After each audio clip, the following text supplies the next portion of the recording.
Hi అండి అందరికీ. అందరు బాగున్నారా? మేమైతే చాలా చాలా బాగున్నాం.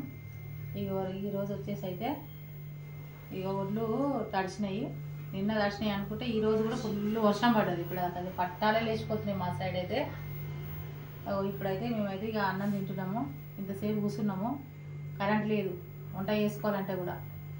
ఇప్పుడు అయితే అన్నం తింటున్నాము. కర్రీ అయితే దోసకాయ టమాటా, పొద్దున అయితే టమాటా పచ్చడి, ఇక పల్స్ పులుసు. ఇక మా డాడీ నా గురించి ఇక పొనగంటి కూర వండిందంటే దగ్గరనే మా అమ్మ వాళ్ళు ఇక తీసుకొని వచ్చిండు. ఇక మా డాడీ వచ్చిండు. ఇప్పుడు ఇక అందరం అయితే ఇప్పుడు మా చెల్లె బిడ్డ చిట్టి వచ్చింది. ఇక అన్నం అయితే తింటున్నాం ఫ్రెండ్స్. మీరు కూడా తిన్నారా లేదా కామెంట్ సెక్షన్లో కామెంట్ చేయండి. మీ సైడ్ కూడా వానలు ఇలానే ఉన్నాయా, మా సైడే ఉన్నాయా? వడ్లు అయితే ఈసారి రైతులకైతే చాలా కష్టం ఉంది. అసలు వడ్లు ఎట్లా పోతాయో కానీ అర్థం అవుతలేదు ఇప్పటికైతే. కానీ మాకైతే మస్తు బాధ అవుతుంది. అసలు పెట్టుబడి కూడా వెళ్తుందా లేదా అన్నది బాధ అవుతుంది. అందరికీ బాయ్.